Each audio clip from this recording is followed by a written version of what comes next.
ko. Handa akong bututo. Handa akong makinig. Sige nga, pakita mo sa milyon. 2 milyon. 3 milyon. Join me, welcome me. Here, Jordan Gonzalez! Thank you.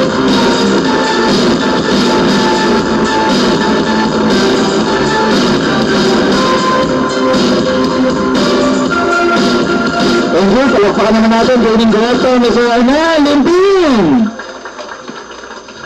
Good morning. You want more? Pagod na ba kayo? Ayan, nagsisimula pa lang tayo because actually, yung part 2 po ngayon is latter part na ng training team because after me, magsisimula na ang mga board of directors pagkatapos ko. Gusto niyo ba yan?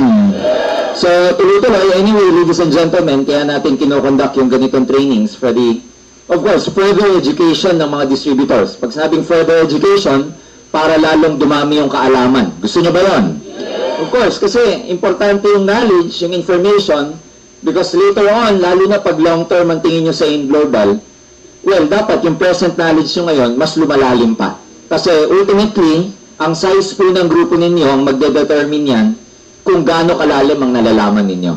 So, ang magpapastable ng grupo, well, bukod dun sa bonding, maganda yung relationship nyo with one another, with your group, ang magpapalalim sa grupo, magpapastable sa group, yung tinatawag na knowledge or information. Kasi later on, itong knowledge at information na to, mamaya na Rene, meron pa ako susulat. Later on, malalaman nyo na itong knowledge, na itong information na to, ito magiging culture sa group ninyo because sa networking, yung getting together is just the beginning. Keeping is the real multi-level marketing. Pag sabing keeping, yun yung mga downlines ninyo na nung nagsisimula ka, kasama mo na, hanggang sa pumutok, lumaki, pumayagpag ang grupo ninyo, kasama nyo pa rin. Because wala pong value yung magkakaroon kayo ng grupo, nagkakaroon kayo ng downlines nung onset. Ibig sabihin, habang nagsisimula ka, nagkakaroon ka ng downlines, sumalaki yung grupo nyo. Wala rin pong saysay if later on, these people, umaalis, nawawala. Tama ba?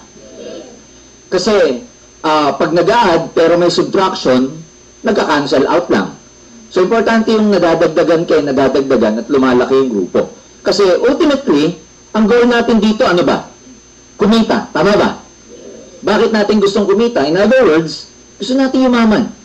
In fact, dapat hanggang ngayon, no, at this point in time, lalo na yung talagang nagtiyaga para pumunta rito, galing pa ng out of town, nakipagsiksikan, dapat at this point in time, dapat naniniwala kayo na yayaman ka talaga. It's very important. Alam niyo, madaling sabihin na naniniwala akong yayaman ako, pero ang totoo nun, gaano kalalim yung paniniwala mong yon. Kasi kailangan, hindi lang sa mind at heart, dapat yung pagyaman na kagustuhan mo, ang penetration yan, down to the cellular level dapat. Hindi yung, pag nakita kayo ng upline mo, mayayaman tayo, yaman, pero pag nandiyan na yung mga obstacles, nandiyan na yung mga trials, nandiyan na yung challenges, nandiyan na yung discouragement, medyo nadidisorient ka na. Pag sinabing nadidisorient, nawawala ka na doon sa focus mo, katulad ng pinag-usapan natin kanina with Sir Arnel. So the bottom line here, why you are in this business, ultimately, is to make money. Tama ba? And to make money in this business, hindi lang to make money. Ultimately, gusto natin yumaman. Gusto nyo ba yumaman? Yes! Yung totoo, gusto nyo ba yumaman? Naniniwala ka bang yayaman ka? Well, dapat at this point, na-convince mo na yung sarili mo na gusto mo talagang yumaman. Wala na dapat conflict sa utak nyo niyan. Dapat you're able to convince yourself enough na talagang wala ng conflict in such a way na ang values mo nagbabago na towards inclination of really becoming successful financially. Dapat nandun na tayo sa stage na yun. Where am I growing at? No? Saan ba ako papunta? Bakit ito sinasabi ko sa inyo? Kasi may topic relative dito sa sinasabi ko ngayon. Na tayong lahat, karamihan, lalo na nag-start yung mga distributors, ang gusto is to become really wealthy. Now, let me ask you, paano ka ba yayaman sa networking? Kailangan malalim yun eh. Hindi lang yung, well, yayaman ako dyan kasi nakita ko yung top distributor si Joseph Lim, yumaman. Kaya yayaman din ako. Make sense. Yung iba, ganun. Tama ba? Yayaman ako dyan kasi mga nag-networking na nagtyaga na talagang ginawa yung sistema, sumunod sa upline, sumunod sa sistema, yumaman, kaya payaman ako sa networking. Well, makes sense. Totoo din yan. Well, yayaman ako dyan kasi ang networking matagal na. Proven na, marami nang nagawang multi-millionaires. Makes sense. Pero ano ba talagang networking? Bakit ka yayaman dito? Gusto ko malaman ito kasi pag alam mo na yung ginagamit mong formula tama towards getting your rich or your wealth, pag alam mo yung ginagawa mong sistema, yung formula mo tama, hindi ka basta-basta bibitiyo kahit nahihirapan ka na. Tama ba? So, lalaliman natin ngayon yung education ninyo. Bakit yayaman ka sa networking? Hindi lang dahil may nakita kang example, hindi lang dahil may track record ang networking, pero in a deeper sense, i-explain ko ngayon, bakit ako yayaman dyan? Ba't ka yayaman dito? Well, ganito kasimple yan. Bakit nyo ba gustong yumaman? Lagi natin sinasabi, especially when I do my OPP, gusto natin yumaman kasi lahat tayo may mga pangarap. Tama ba? Okay. Now, lahat tayo may mga pangarap. Pero lagi natin sinasabi to, pag nagma-mindset tayo ng prospects, pag may kausap tayo, may pinaprospect tayo, kumusta yung pangarap mo? Normal yung sagot, pangarap pa rin. Pero in a deeper level or deeper sense, why do many people in this world were unable or are unable to get their dreams? Kasi ultimately, ang dreams may cost. Tama. Ang dali lang intindihin. Bakit maraming tayo hindi nakakuha ng pangarap? Hindi natutupad ang pangarap, hindi nagiging material. Ibig sabihin, hindi nagmamaterialize. Hindi na-realize ang mga pangarap. Kasi ang mga pangarap, may cost. And when we say cost, it entails what? Money. May presyo yan eh. So, ang dali lang intindihin. Kung wala kang pambili, walang pangarap. Bakit maraming tao hindi nakukuha ang pangarap? Walang pambili. Ganun kasimple. Kaya pag tinanong mo mga tao, may pangarap ka ba? Oo naman. Pag tinanong mo kumusta ang pangarap, yun pa din. So, saan nagkakatalo? May pangarap, pero may gap. Ano yung gap? Bakit hindi nagiging totoo? Pag sabing dreams, hindi nagiging reality. Okay? Yung dreams, masakyan mo, halimbawa, yung kotse, pangarap mo, para maksakyan mo siya, dapat maging totoo yung sasakyan. Kunwari, pangarap mo, bahay. Para sa utak mo yung dreams pa lang, pangarap pa lang yun. Para maging totoo siya, kailangan matulad mo yung bahay. So, yung dreams, hindi nagiging reality. Bakit? Kasi, may gap. May space between. Ano yung gap? Ano yung gap? Bakit ang dreams hindi nagiging totoo? Walang pera. Wala nito. Tama ba? Am I making sense? So, ibig sabihin, ang basic muna pag-uusapan natin, bago pala magkatotoo to, para mag-translate siya into reality, you should have enough money to buy your dreams. At the rate that you're going right now, kung hindi ka mag-networking, let me ask you, saan mo kukunin tong perang to para makuha mo yung pangarap mo? Ang tanong, saan? Sa English, where? Ha? Sa Bisaya, ano? Diin. Sa Ilocano, ayan na. Nakuha niyo ibig sabihin. So, nasaan to? Paano mo to hanapin? Let's take a look at your situation right now. Bakit kung gustong pag-usapan to para malaman nyo at ma-appreciate nyo kung ano yung ginagawa ninyo? Ultimately, a lot of us, generally speaking, yung pumapasok na income sa'yo, yung pumapasok na pera sa'yo, ang tawag dyan, ano? Income. Maraming version ng income. Merong wages, Wages, ito yung pag nagtatrabaho ka. A day's pay for a day's work. Wages po ang tawag doon. Sweldo. Meron namang tinatawag na commission. Ano yung commission? Ito yung galing sa effort mo, same time, out of a sale of a certain service or product. Ang tawag doon commission. Halimbawa, nagbenta ka ng hindi maaliw. Ha? Nagbenta ka ng lupa, may commission ka doon. Nagbenta ka ng produkto, may commission ka doon. Nagbenta ka ng real estate, may commission ka doon. Another form of income, profit. Ano yung profit? Tubo. Tubo saan? Sa negosyo. Kita sa negosyo, ang tawag, profit. So, whatever income you have, ladies and gentlemen, wages, profit, or commission, or kung meron pang iba, i-minus mo lahat ng expenses mo. Pag sabing expenses, ito yung mga gastusin to keep up with your life, with your lifestyle. Ito yung lifestyle mo. Lifestyle natin. How you live, ano yung klase ng tirahan, ano yung klase ng kakainin, ano yung damit, anong eskwelahan ng mga anak, whatever, ang tawag dyan, expenses. Living expenses, expenditures. Madali bang intindihin? Madali. Now, paano ka magkakapera? O paano ka, hindi naman magkakapera ang tawag eh, paano ka makakaipon? In other words, paano kayo magkakaipon? Magkakaipon, pag yung income or whatever ang pumapasok, minus yung lumalabas, ang equation yan, pag may naiwan, ang tawag? Savings. Ganun kasimple. Ang dali lang intindihin, savings. So, bakit maraming tao walang pera o walang savings? Kasi, kulang. O kaya hindi man kulang, sakto. Ang sweldo, 12,000. Ang gastos, magkano? 12,000. Tama ba?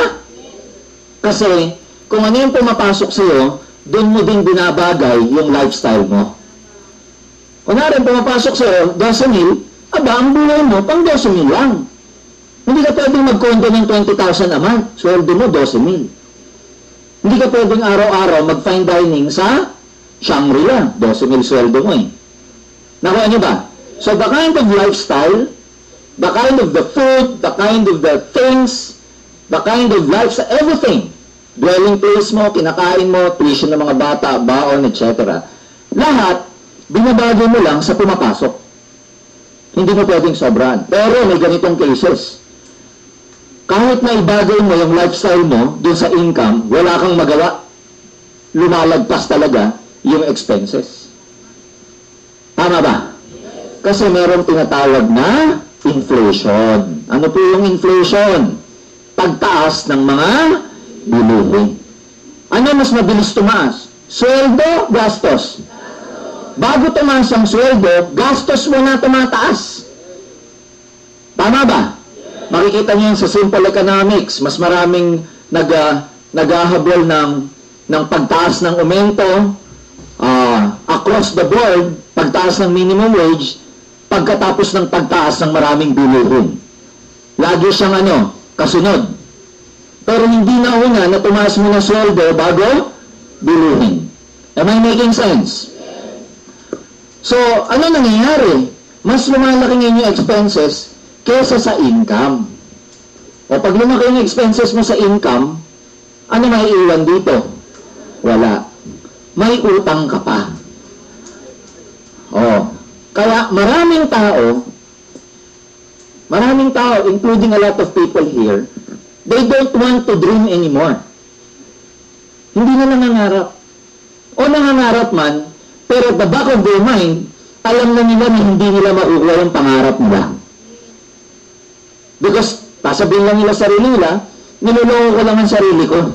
Bakit pa ako mangangarap? Pambayad na ng kuryente, hirap ako, pangarap na. Nakuha niyo ba? So, anong ginagawa ng iba? Ginagawa ng maraming tao, hindi na naniniwala alang makuha ang pangarap. So, ang tawag doon, a lot of people merely survive. nagsusurvive na lang. Pag sinabing survive, paano mo malamang nagsusurvive ka? Paano mo malamang nagsusurvive ka? Ang goal mo, kumain 3 beses ang araw. Ang goal mo, makapagbayad ng kuryente. Ang goal mo,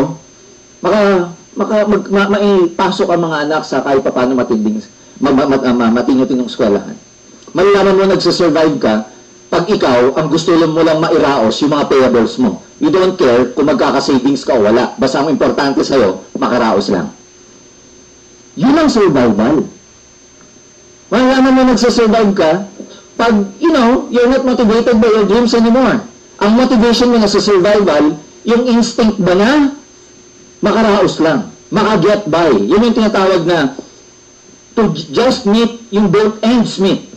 To make both ends meet. Ang tawag doon, both ends meet, ang tawag doon, survival mode na lang. And maraming Pilipino, including me before, gusto ko na lang mag-survive. The problem with survival, ladies and gentlemen, is that you will never be able to enjoy your life. You will work hard. Time, ladies and gentlemen, is relentless, walang pinapatawad. Ladies and gentlemen, one day we will all grow old and looking back to our life, ano ginawa mo? Nag-survive na lang ako. Tama ba? Dapat hindi lang mag-survive. Ano tawag? We were born to thrive. Human beings as we are, we were never born para mag-survive lang. We were born to flourish, to prosper, to thrive. Unfortunately, dahil maraming tao, because of the conditioning they had, yung pagkakondisyon, pagpapalaki, environment, the media, and everything, because of their programming, hanggang survival na lang. Well, tonight, babasagin natin yung program na yan para hindi ka lang mag-survive, kundi mag-thrive ka sa pamamagitan ng Alliance in Motion. Now, where am I arriving at? Paano natin babasagin to? Simple lang. Going back to the equation. Kung ang source of income mo, wages, paano ka lalaban? Let me ask you. Paano mo ma-fill in yung gap dito pag inaasahan mo lang ay sweldo? Wag ko kayo magagalit sa akin. Lalo na yung mga nag-work. But you have to realize this. As long as you are working for someone else or you're an employee, you're always on the survival mode. Because ang income mo, wages eh. Pag ang income mo, wages, dependent ka saan? Time, talent, and skills. Unfortunately, time is not on your side kasi lahat tayo tatanda. Talent, pwede, pero believe me, as time goes by, mas maraming mga talented people ang lalagpas sa'yo. Tama ba? Skills, same way. You grow old. Kahit gaano ka kagaling pag matanda ka na, hindi ka na uubra. Tama, mali? So, the thing is, when you're working for someone else, time, talent, and skills ang puhunan mo. The thing is, pag wages ang iyong source of income, ang tawag dyan, linear income. Linear. Dire-diretso lang. Ano ang karakteristik ng linear income? A day's pay for a day's work. Linear income, may ceiling. Anong ceiling? Ano ba, sweldo mo, 12,000 buwan-buwan. Humataw ka man sa trabaho mo, tudoble to hindi. Hanggang dyan na lang yan. Ang tawag dyan, may hangganan. Kung magkano pay grade mo, hanggang doon na lang yon, whether you like it or not. Unless you ask for a promotion or you be promoted. Kasi sometimes promotion entails increase in your income. Pero most often than not, hindi naman ganun ka, bilis ang promotion. Tama ba? Especially with downsizing, acquisition, yung mga economic fundamentals, etc. Ano nangyayari? So, may ceiling. So come to think of it, sa inyo ko ibabalik. Kung itong gagamitin ng formula, how are you gonna fill in the gap between your dreams and between your dreams and making those dreams a reality? You have to think. Kasi dapat may plano ka, hindi lang pwedeng ito.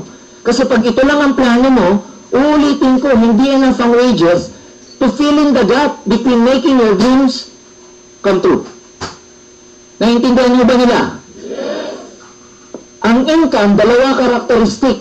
Merong tinatawag na active income at tinatawag na passive income.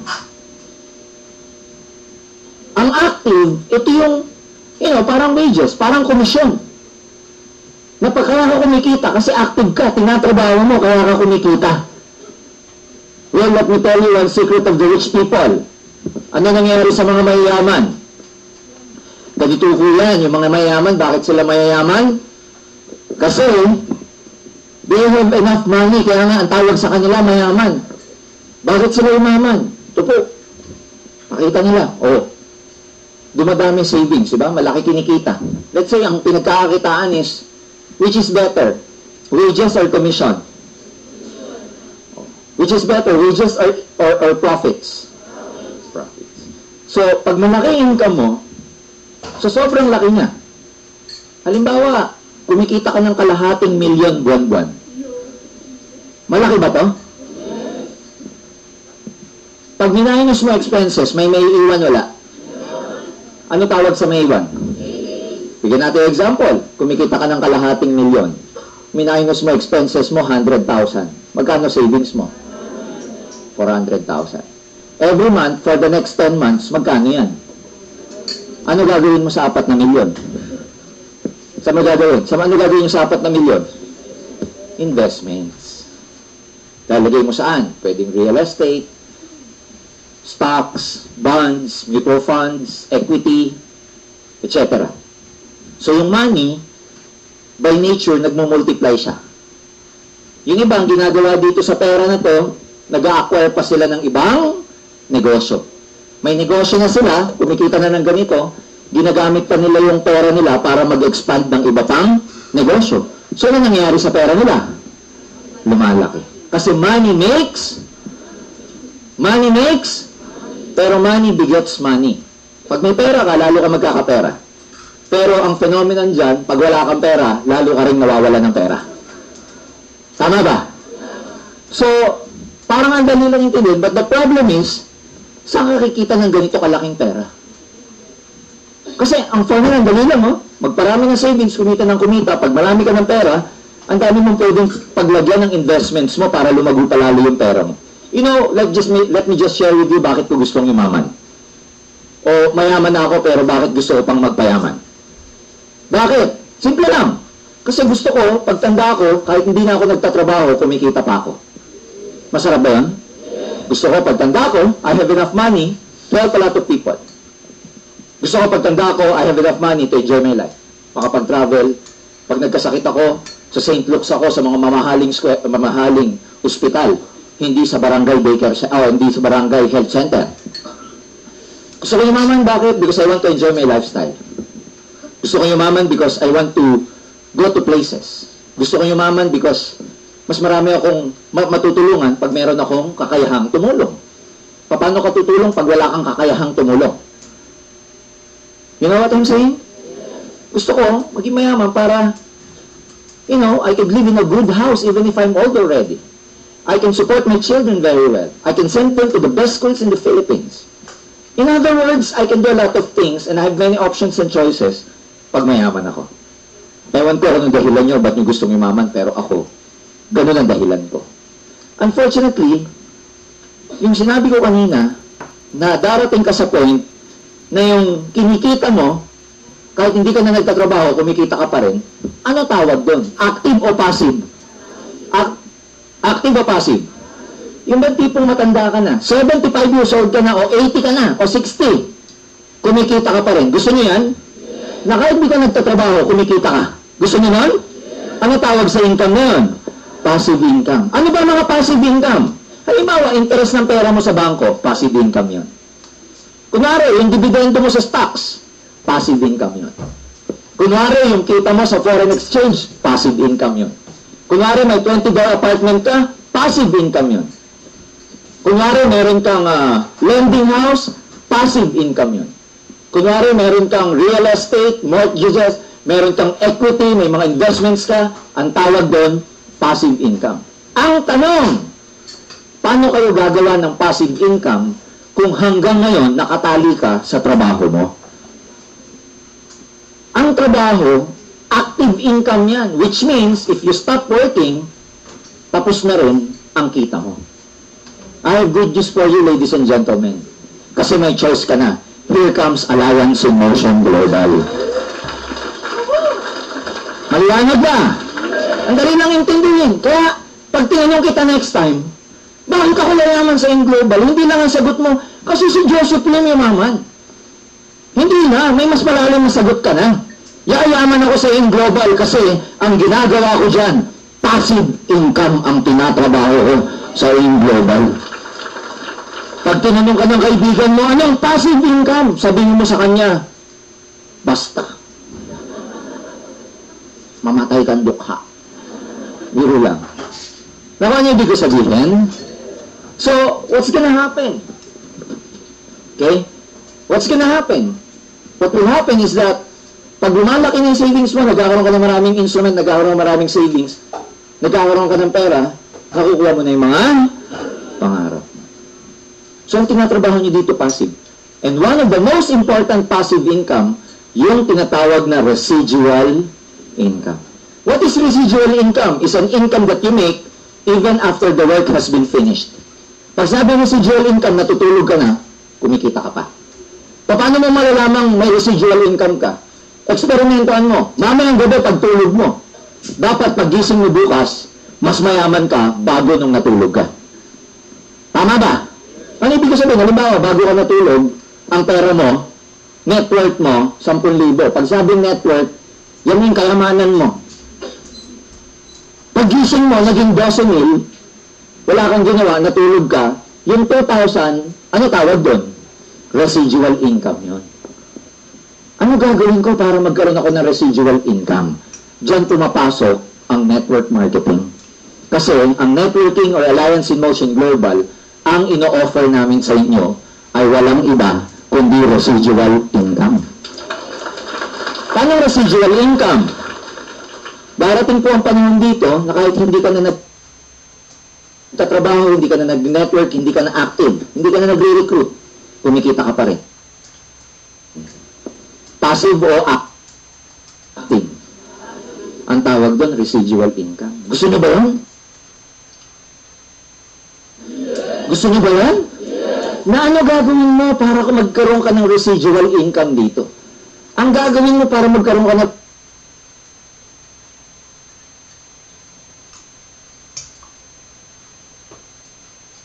residual income, ikaw, gagawin mo lahat ng best mo na magkaroon ng grupo, magkaroon ng network.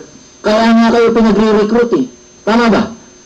Na sobrang pag itong network na to, lumaki, dumami, ladies and gentlemen, itong network na to, yan ang nagiging asset mo para mag-akyat sa'yo ng income na kahit wala ka ng ginagawa. As long as may bumibili, gumagamit, nagbebenta ng produkto sa loob ng network na to, kumikita ka. So ultimately, saan galing ang residual income? Galing sa network. Saan galing ang residual income? Sa product movement. Bakit product movement? Simple lang. Hindi pwedeng manggaling ang residual income sa recruiting, sa pairing. Nakuha niyo ibig sabihin? Because ang real test ng networking is this. If recruiting stops today, sabi yung network mo, if recruiting stops today, will you still make money? Huh? Huh? If recruiting stops, will you still make money? Yes, dapat ang sagot. Kahit wala nang nag-recruit, dapat kumikita ka pa din. Paano nangyari yun? Sa product reorder. Now, pag ang nature ng gagawin ng grupo, is that puro sa 1.5 lang nakadepend. Short term ito. Kasi if recruiting stops, wala ka ng 1.5. Dapat kahit matapos yung 1.5, meron ka pa rin uni-level at saka stair-step. Nakuha niyo ba? Kaya, it's very important yung tinatawag na product reorder sa loob ng grupo nyo. Kasi sa loob ng grupo na to, pag may product reorder, may residual income ka. At as long as may residual income, ikaw, palaki ng palaki yung kinikita mo. Again, pag palaki ng palaki, lumalaki savings mo. And then you become rich. You become wealthy. And then pag may capacity ka na, yung dreams mo nagiging reality na. So ano concept para yumaman sa networking? Gumawa ng grupo. Kaya ibubuhos mo lahat para magkaroon ka ng grupo. Lalagawin mo lahat ng best mo para magkaroon ng grupo. Na hindi ka magpapadiscourage pag ayaw maniwala. Pag ayaw maniwala sa'yo, maraming objection, move on. Hanap ng iba. Dahil ang tinatrabaho mo dito, hindi ka naman nag-aim global para sa kanila. Nag-aim global ka para sa residual income mo. Kaya pag ayaw maniwala sa'yo, sabihin mo ano? Sabihin mo sa kanya, wala ka namang residual income. Pag sinabi, ano yun? Sabihin mo sa kanya, basta. Naku, ano ibig sabihin? Kaya pag may mga hindi naniniwala sa inyo, sabihin mo na lang sa sarili mo, ay okay lang, active income siya. Ha? Ako, passive income. Ang tinatrabaho mo dito, passive income. Unfortunately, maraming mga tao hindi naiintindihan ang lengguwahe natin. Bakit di nila naiintindihan? Kasi hindi nakakondisyon ng maayos ang utak nila para maintindihan ito. Hindi nakaprogram yung utak na maintindihan to. Ang programming ng utak, ano lang? Employment, wages, security. Pag pinaliwanag mo sa kanila financial freedom, sabihin, ha? Pag sinabing business, ha? Hindi na ma-absorb. Kasi iba nga yung pagpo-program. Kaya ang swerte nyong nasa AIM Global. Kasi tama ang direksyon nyo sa pagyaman. Clear ba yan? So, ano gagawin para naman? Mag-build ng network. Ngayon, pag may network, ano na gagawin? Ito na yan. Kung gusto nyo magkaroon ng residual income, especially if the time comes that you have to retire, you're still making money, then reorder is very, very important. Paano nagkakaroon ng reorder sa grupo? Dalawa lang yan. Una, ikaw as a networker, para magkakaroon ng product movement sa network mo. Kasi dito ayaw namin sabihin yung mali yung ginagamit ng mga networkers na pag nagpo-prospect kayo. So, hindi ka nagbebenta rito. Good news, pag ang orientation ng grupo niyo walang benta-benta, wala kang residual income. Short term yun. Nakuha niyo ba? So, dito, pag gumawa ka ng grupo, ang stability nasa residual, which means product reorder. So, ang orientation mo dapat para magkaroon ng product movement, dalawa lang yan. Una, gumagamit ka dapat regularly ng produkto. As in regularly. Pag sabing regular, ano? Sa Tagalog, regular. Iba ko lang pronunciation eh. Regular. Pag sabing regular product user ka, ano yun? Lagi. Huwag yung occasionally. May mga occasionally eh. Ano yun? Once a month. Ha? O kaya, hindi iba naman, hindi naman once a month. Twice a month. So what I'm saying is this. Kung gusto nyo magkaroon ng residual lang grupo ninyo, dapat regular user ka ng product. Bakit ganun upline? Kasi ganito yan. Pag gumagamit ka ng product, kung yung attention mo nakafocus sa paggamit ng product, yun din ang nagagawa mong nature ng grupo mo. Tandaan nyo yung sasabihin ko. Pag hindi ka gumagamit ng product, ang mga downlines mo, ang magiging culture nila, hindi rin gumagamit ng produkto. O ngayon, pagka walang gumagamit ng product, unstable ang magiging network ninyo. So sa una pa lang, habang bago ka, gumagamit ka dapat ng produkto. So anong una? Gamit ng product. Number 2, you have to sell the products. Ulitin ko para magkaroon ng residual, ano yung una? Use. Pangalawa, sell. Do you like to sell? Good news, even if you don't like it, you still have to sell. Bakit importante yung selling? Kasi, ganito yan. Okay? Clicker. Ulitin ko, ang magpapastable ng grupo nyo, product reorder. So, it's very important you have to sell. Nagbebenta dapat kayo. Clear ba yun? Sabihin mo sarili mo, nagbebenta dapat ako. Ulit, nagbebenta dapat ako. Kaya, huwag lang recruit ng recruit. Kaya yung iba nangihina kasi nakaka-focus, recruit. Isang buwan na, wala pang nag-pay, nag-quit na. Di niya nalaman, yung mga hindi niya na-recruit, ayaw sumama, sana man lang binentahan niya ng kape. Napakinabangan man lang. Tama ba? Ang last resort, pag ayaw sumama ng prospect, benta. Total, hindi ka sasama sa akin, ayaw mo nito, sige, bumili ka na lang, 5 global package, 5 C24/7. May kasama ng scholarship, may kasama ng personal accident insurance. Oh. Nagtingin din pala, ano? Hindi ako nagbibiro, yung networker ako, ganyan ako. Pag ang prospect ko, ay LPP ko, ayaw mag-join, ang daming dahilan, lahat na ginawa mo, ayaw, benta na lang. Human nature, pagka ikaw ni-reject, parang naman lang yung, ayaw mo ba, makabawi, sige na nga, bibili na lang ako. Nakuha niyo ba? Kaya pag ayaw maniwala, bentahan. You have to sell. I'm telling you. Kasi pag gumagamit ka ng product at nagbebenta ka ng produkto, ano gagawin ng grupo mo? Same. Pag gumagamit, nagbebenta ng product, may unilevel ka, wala. May step ka, wala. In other words, may residual ka, wala. Nakuha niyo ba ibig ko sabihin? So, gumagamit pa lang, kumikita ka na. Yun ang ideal na network. The question is, dapat ikaw, para yung grupo mo one day gumamit ka rin. Para yung grupo mo magbenta ka din. Kasi leadership by example to eh. Ang hirap sabihin sa grupo, magbenta ka, ikaw hindi nagbebenta.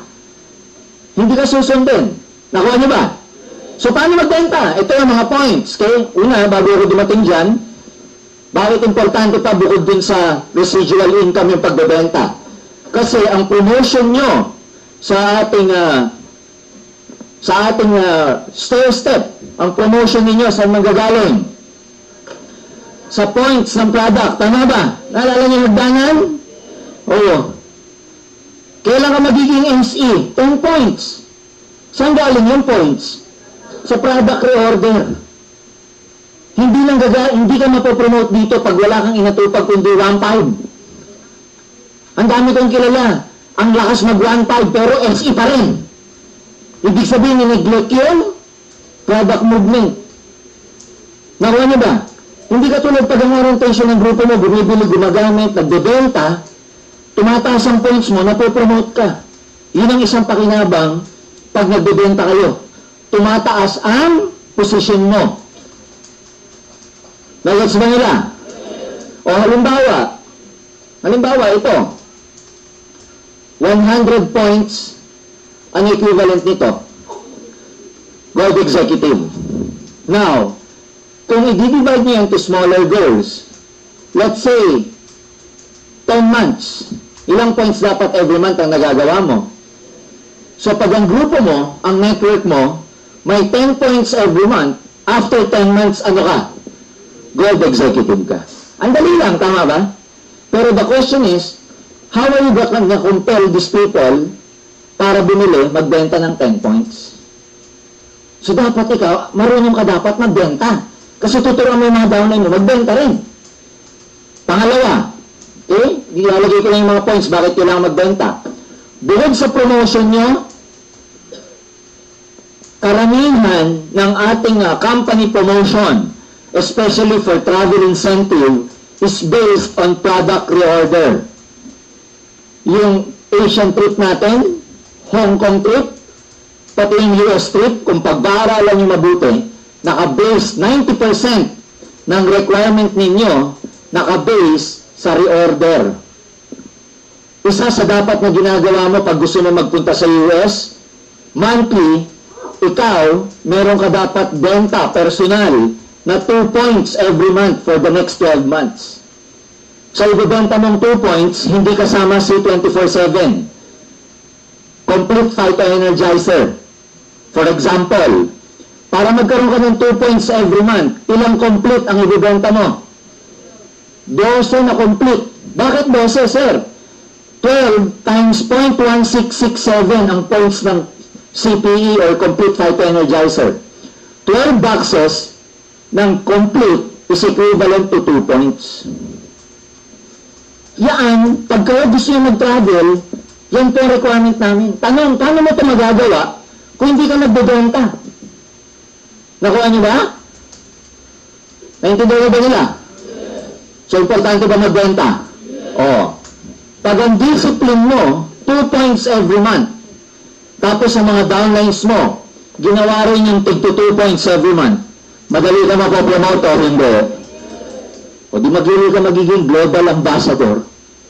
So set your goal. Bakit namin sinasabi to? Maglo-long weekend. Ang dami nyo makikita. Pag dumalaw ka sa sementeryo, ang dami mo makikita. Ang mga tao nasa bahay, long weekend holiday. Di magbaon ka ng C24/7, magbenta-benta ka.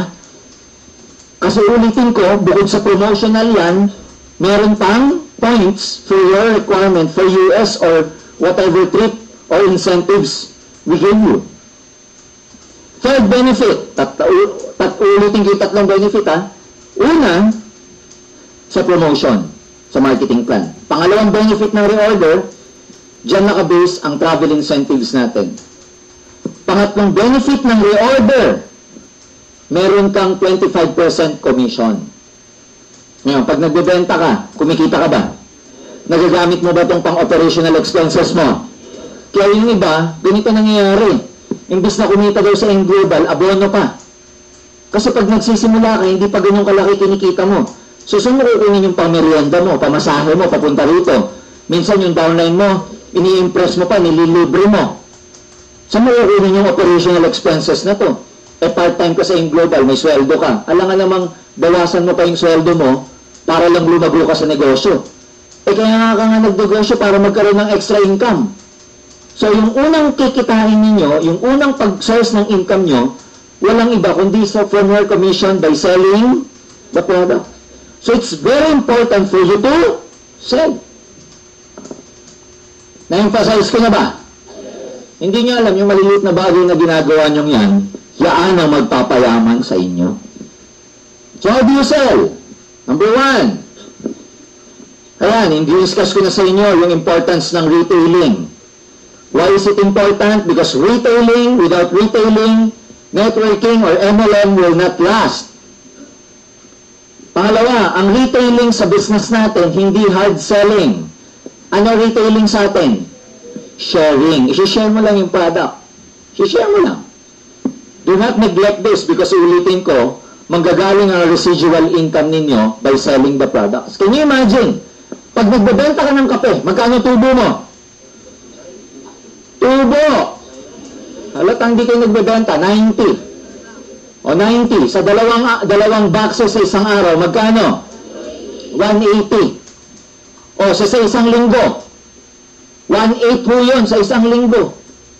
Tama ba? Dalawa ngayon, dalawa bukas, dalawa sa isang araw. Sa 5 araw, 1.8 na yun. Kung 4 weeks mo gagawin, magkano yun? That's 3,600. You know what I'm saying? Naintindihan mo ba nila? Oh. Ang importante, pag nagbebenta ka, may 30% ka. Pag isa-isang benta-benta, si 24/7, meron ka 300. O sa complete, magkano meron ka? 1125 minus 844. 291. 281, sorry. Sa kape, magkano tubo mo? 90. So yung mga maliliit na bagay na yun, pag ginagawa mo consistently, nagbi-build up ng momentum yun. And all you have to do is to share these products. Naintindihan nyo ba nila? What else? Oh, how to sell? O paano ba magbenta? Kanino ka unang magbebenta? Friends. So, uulitin ko, yung mga friends yung nire-recruit nyo na ayaw maniwala, bentahan nyo. Yung makikita ninyo this coming, weekend, this coming long weekend, November 1, November 2, share it with your friends. Share it with your customers. Minsan may mga marirecruit ka in the future na kaya mo marirecruit kasi nabentahan mo sila ng produkto ng araw. Alam niyo ba na may mga users na later on naging networker? Alam niyo ba yan? Ang dami nun. Meron akong kilala, galing ako ng Lawag, si Elmer Bernardo. User lang ng product. Kasi may sakit sa lalamunan. Guess what? Nung gumaling, kinalat sa Lawag yung C24/7. Nag-network dahil sa ganda ng product. Magsasaka po, farmer. Nagtitinda ng ampalaya, kamatis, tsaka okra. Can you imagine ngayon po, nag-drive ng brand new Chevrolet Cruze. O Magsasaka. Saan nagsimula? Paggamit ng product. Kaya minsan may mga hindi kayo ma-recruit, pero kunin nyo muna sa product. Tanim yun eh. Tanim yun. Hindi nyo man ma-recruit ngayon, pero tanim. Product muna. Pag yung gumaling, babalikan ka nun eh. Tapos pag in-explain mo sa kanya yung negosyo, dahil maganda na yung effect ng product, mas madali na o mas maganda na yung effect ng business sa kanya. Naintindihan nyo ba nila? What else?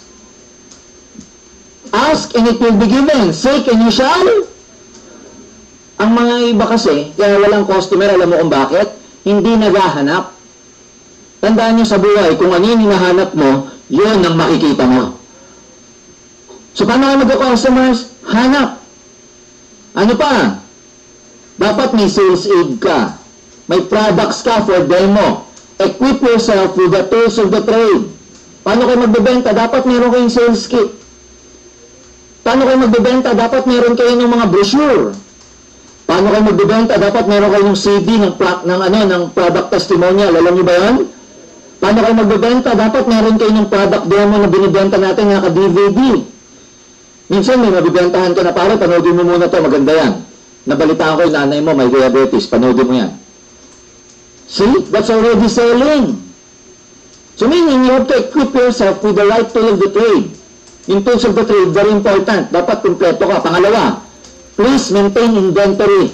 Dapat may inventaryo ka kahit konti.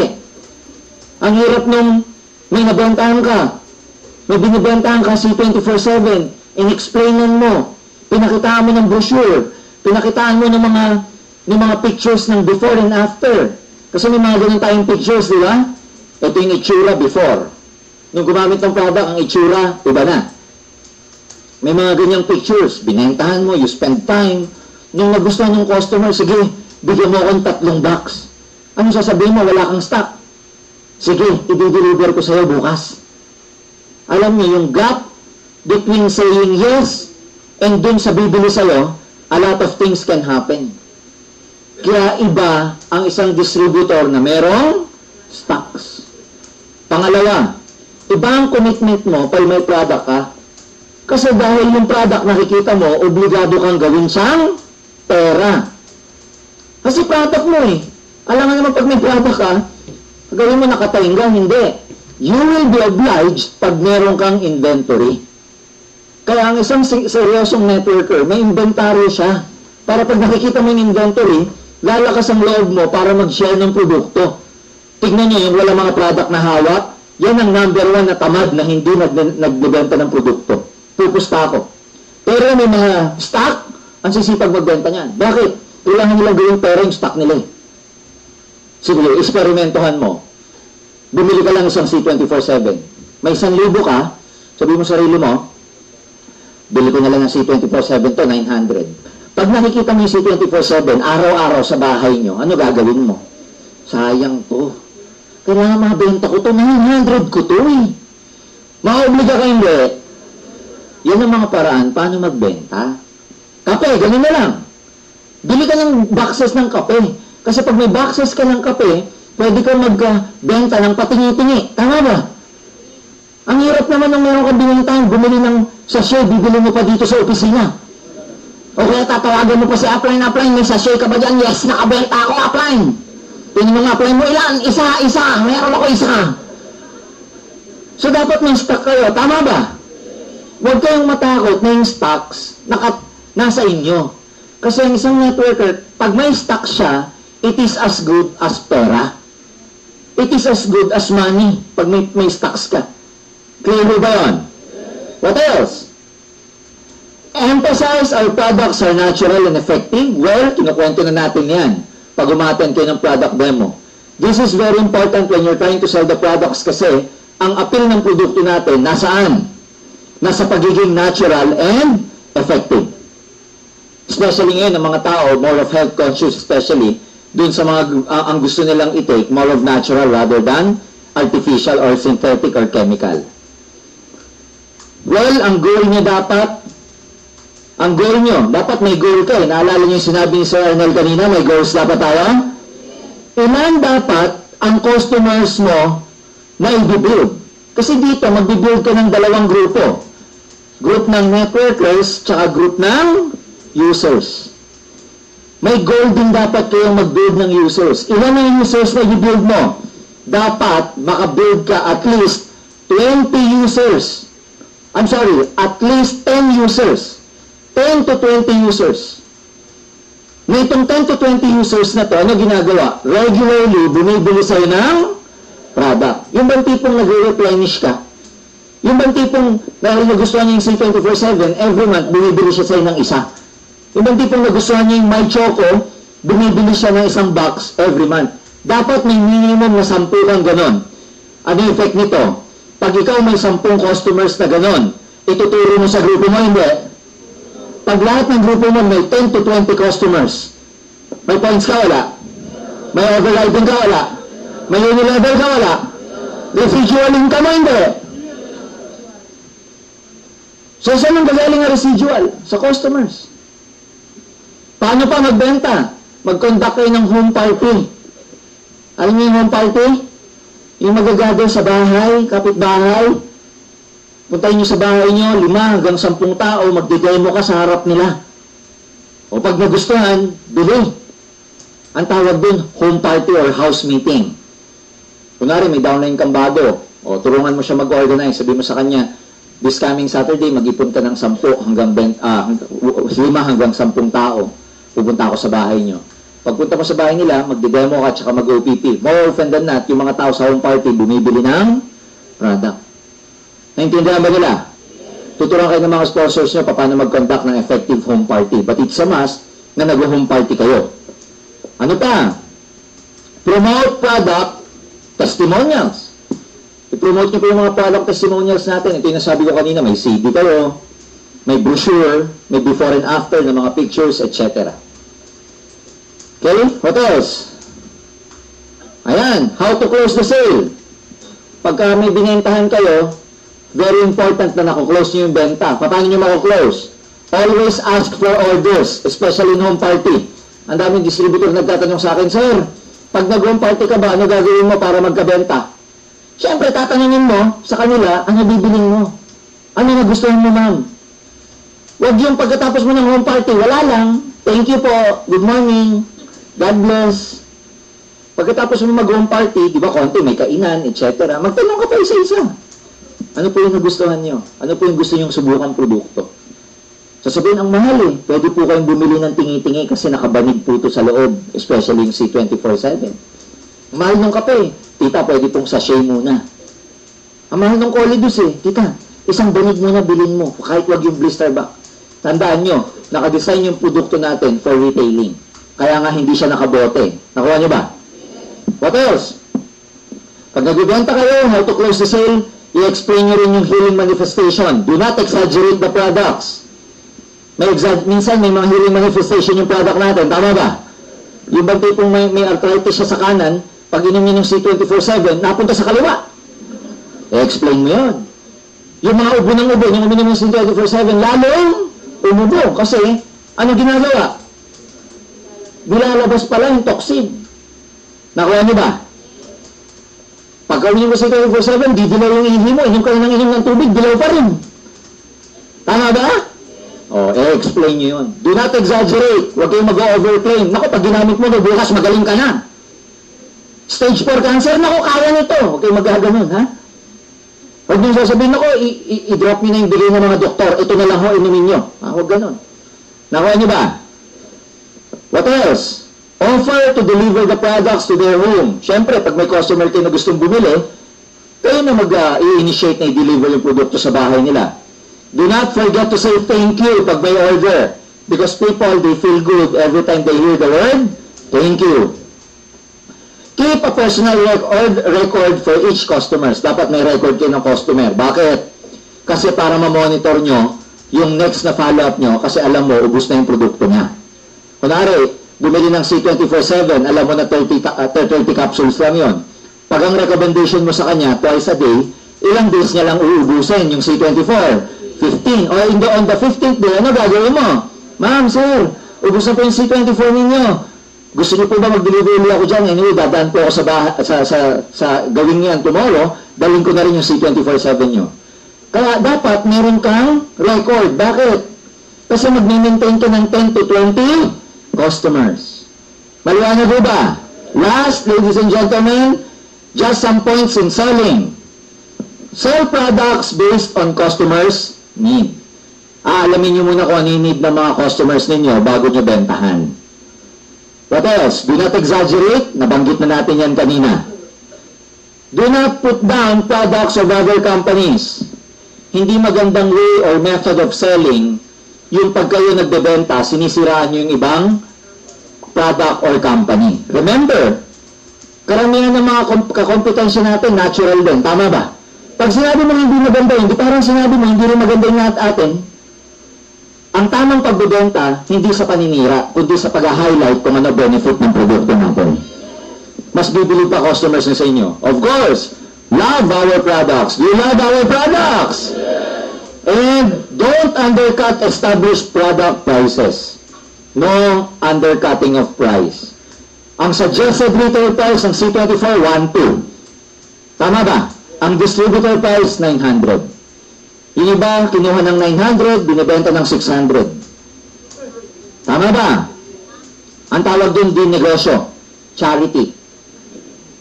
And of course, follow company policy. Ito yung mga paraan na pag kayo nagsisimula, malaking bagay pag ginawa nyo para magkaroon kayo ng product reorder sa grupo nyo.